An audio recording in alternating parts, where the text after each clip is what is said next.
like clock. I can't stop. Fuck around, make my 40 pop. Boruto episode 151 review. Alright guys, this episode was definitely everything we've been waiting for and a little bit more. It was absolutely insane. I'm pretty sure a lot of you guys loved it as well. And not to forget, the opening was absolutely bonkers, and I will make a full dedicated video giving my opinions about the opening that we did see in the last episode of Boruto. But as for right now, we just want to talk about the actual episode of Boruto. Some more important things might be in the opening, but hey, the big part is going to be today's episode. Now, Boruto in this episode finally got his karma seal activated for the first time. Now, it wasn't fully activated. It was kind of like a pseudo activation of the karma seal, but it really made us understand that Boruto's karma seal is now going to become a bigger part, or excuse me, a much bigger part of the Boruto anime moving forward. The way Boruto's karma seal came about for the first time, it was absolutely amazing, mainly because it was in a high stakes situation. Boruto is fighting single-handedly or a tiny bit of help from Tentou, and now the karma seal pops up and completely paralyzes Boruto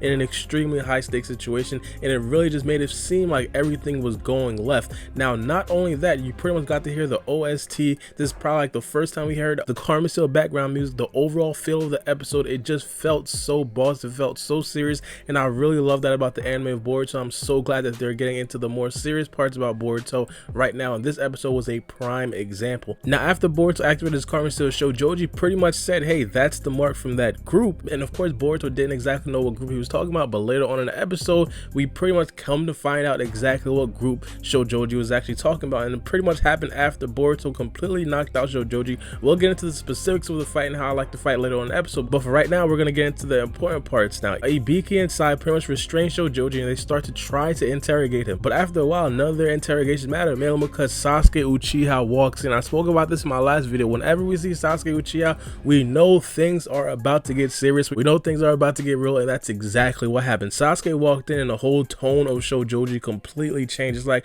before Sasuke walked in, Shojoji was like kind of joking around. He was kind of being funny. He was like, hey, you guys aren't going to necessarily get anything from me unless you guys give me something, and everything just completely went left as soon as Sasuke Uchiha walked in. Sasuke came in like a boss. I'm not even gonna lie. As soon as Sasuke walked in the room, I sat up in my chair. It's like when the president walks in a room somewhere, you're supposed to stand up. I sat up in my chair when Sasuke walked in because I was just that amazed. Sasuke walks in, he tells my man, because you're in the underworld of the shinobi race or something like that, you pretty much know exactly who I am and you know what I'll do for some information. Shojoji completely cuts the facade and starts singing like a bird. My man pretty much told Sasuke everything he knew, and what we understand from Shojoji is that that group is actually called the Kado organization. Now, we've seen a tiny bit of the Kado organization. They flashed to him a tiny bit, and they showed exactly what we've seen from the Boruto manga. They didn't necessarily show everything. They kind of showed the Kado members with the hoodie, and I'll dive into exactly who they are when I do review the openings. But some of the most important things that we did see from that frame is what they were looking at up on the board. Those things, or those markings that they were looking on the board, they looked extremely close to the karma seal that we've seen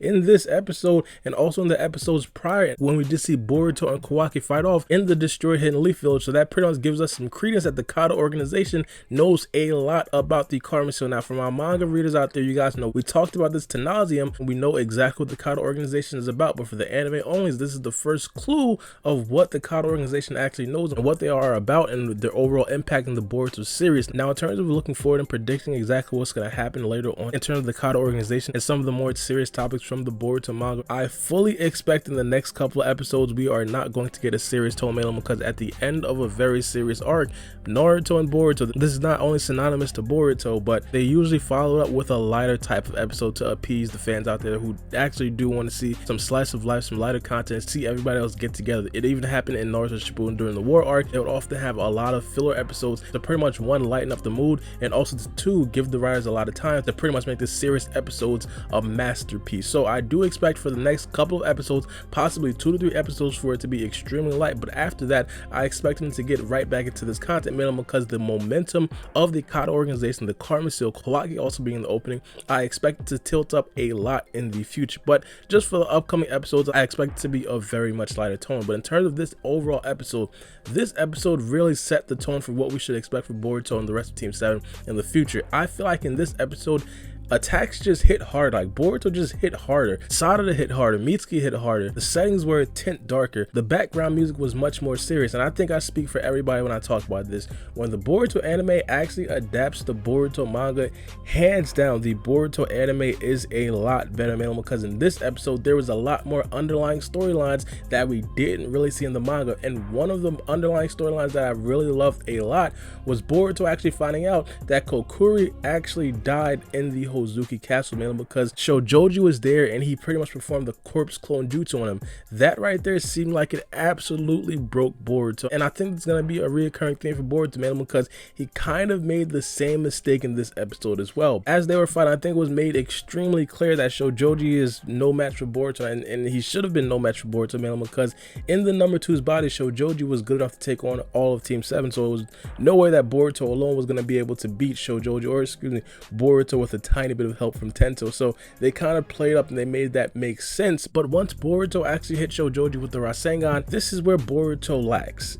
Boruto hits Shojoji with Rasengan, and instead of Boruto like confirming the kill or confirming that Shojoji can't move, he pretty much goes to hug Tentou. Like, this right here is the same reason why Kokuri actually died in the Hozuki castle. Boruto was not being thorough. Instead of going after Kokuri and making sure that he was okay, he just stood there and waited for Kokuri to come back out of the water. In this particular situation, he didn't go over to make sure Shojoji was immobilized or actually dead. He just went over to hug Tentou, and of course in this particular situation, Shojoji just stood right up. I feel like if this was like Kid Sasuke when he was going rogue and he was going crazy or something like that, he would have probably went over to Shojoji and broke a couple of bones to make sure that he couldn't stand up and fight again, and pretty much ensure that the situation was going to be safe from here on out. That right there is something that Boruto absolutely needs to learn. He needs to be a lot more thorough when he does fight in situations like this. Now, one of the most satisfying parts about this episode is of course seeing Mitsuki and Sarada pull up and just completely destroying Shojoji. I absolutely love how they showed up. They showed up like they were complete bosses. I hit on this earlier in the video, how I spoke about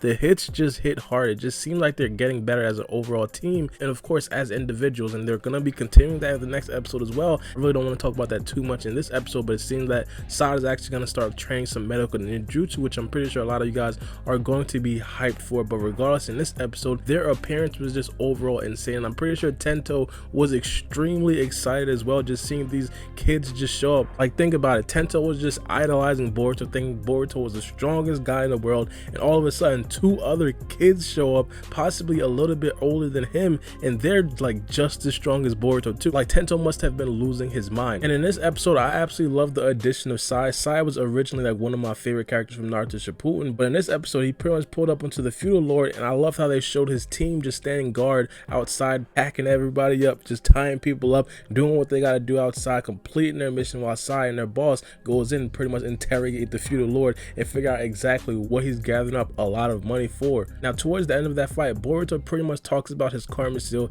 and at this point, you know, we understand that Team 7, they are most likely going to be left in the dark, man, because Sasuke and Boruto did have that conversation about how he wasn't necessarily supposed to talk about it a lot. Now, of course, I think it was not a surprise to a lot of people that Mitsuki automatically understood what was going on. Mitsuki automatically understood that he had that karma seal there, or that quote-unquote curse mark, as they dub it at this point, right after the momoshiki fight. And I'm pretty sure Mitsuki's like kind of putting 2 and 2 together.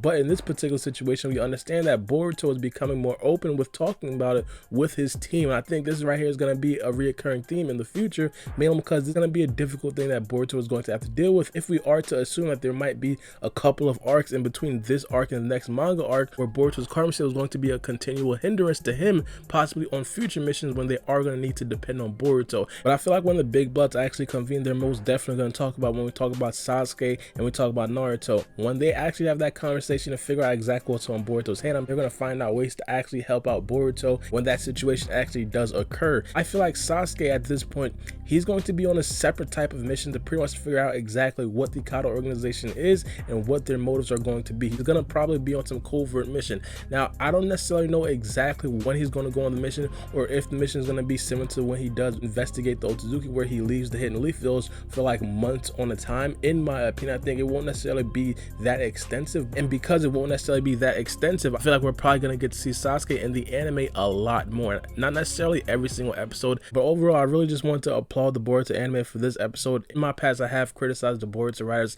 a lot, but in terms of when it comes to the manga, I mean, they just hit everything on the head. The plots, the subplots, the background music, everything, the animations and the fight scene. I didn't even talk about that yet. There was so much information in this episode. I didn't even really talk about the animations and the fight scenes. The art was a little bit off, but hey, it didn't really matter. It didn't really affect the enjoyment of the episode, in my opinion.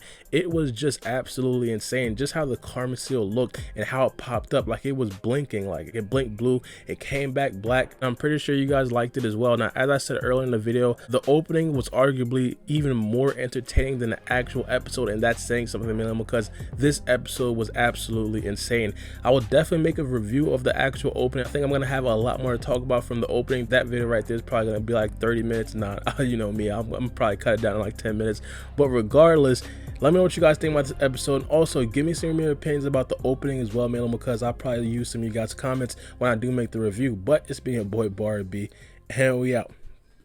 It's a knife.